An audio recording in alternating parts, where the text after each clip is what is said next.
Hi అండి. ఈరోజు అప్పటికప్పుడు దోశలు రెడీ చేస్తున్నాను. ఇలాగా ఒక కప్పు సుజీ రవ్వ వేసానండి, అంటే ఉప్మా రవ్వ ఒక కప్పు వేసాను. అలాగే ఒక కప్పు బియ్యం పిండి వేసాను. అలాగే ఒక అరకప్పు శనగపిండి వేస్తున్నాను. అలాగే ఒక అరకప్పు గోధుమ పిండి కూడా ఇందులో యాడ్ చేస్తున్నాను. అలాగే ఇందులో కొంచెం వాటర్ పోసేసి దీనికి సరిపడా ఉప్పు కూడా యాడ్ చేస్తాను. ఇదంతా మిక్సీ పట్టి తీసుకొచ్చాను. ఇలాగా 10 నిమిషాలు నానితే బాగుంటుంది. కాకపోతే నేను అప్పటికప్పుడు కావాలని చెప్పి రెడీ చేసేసాను. ఆ తర్వాత నేను నువ్వుల చట్నీ చేస్తున్నానండి. దాని గురించి నేను పచ్చిమిరకాయలు ఫ్రై చేస్తున్నాను. కొంచెం ఫ్రై అయిన తర్వాత అందులో నువ్వులు యాడ్ చేశాను. నువ్వులు వేసేసుకొని కొంచెం ఫ్రై అయిన తర్వాత అలాగే శనగపప్పు కూడా ఒక కప్పు వేశాను.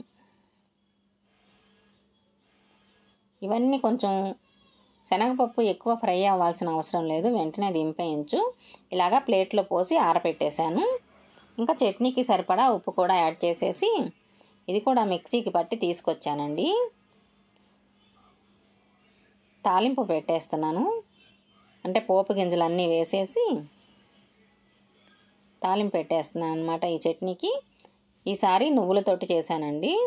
నువ్వులతోటి కూడా ఇలా చేసుకుంటే చాలా బాగుంటుంది. అలాగే పెనం అంతా క్లీన్ చేసుకుంటున్నాను. క్లీన్ చేసి ఇప్పుడు దోశ రెడీ చేస్తాను.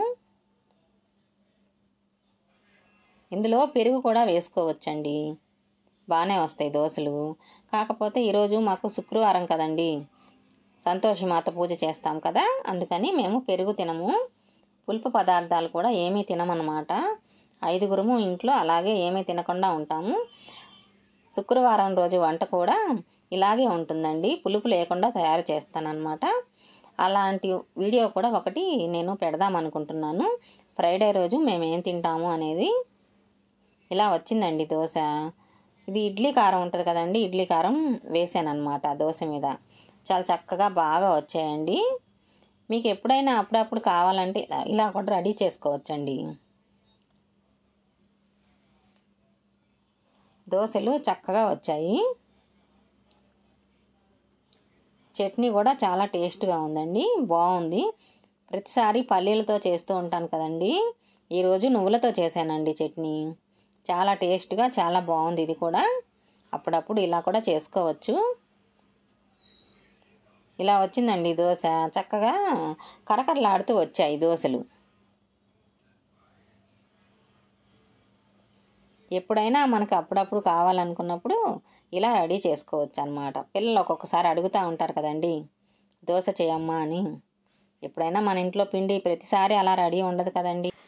ఓకే అండి, ఉంటాను.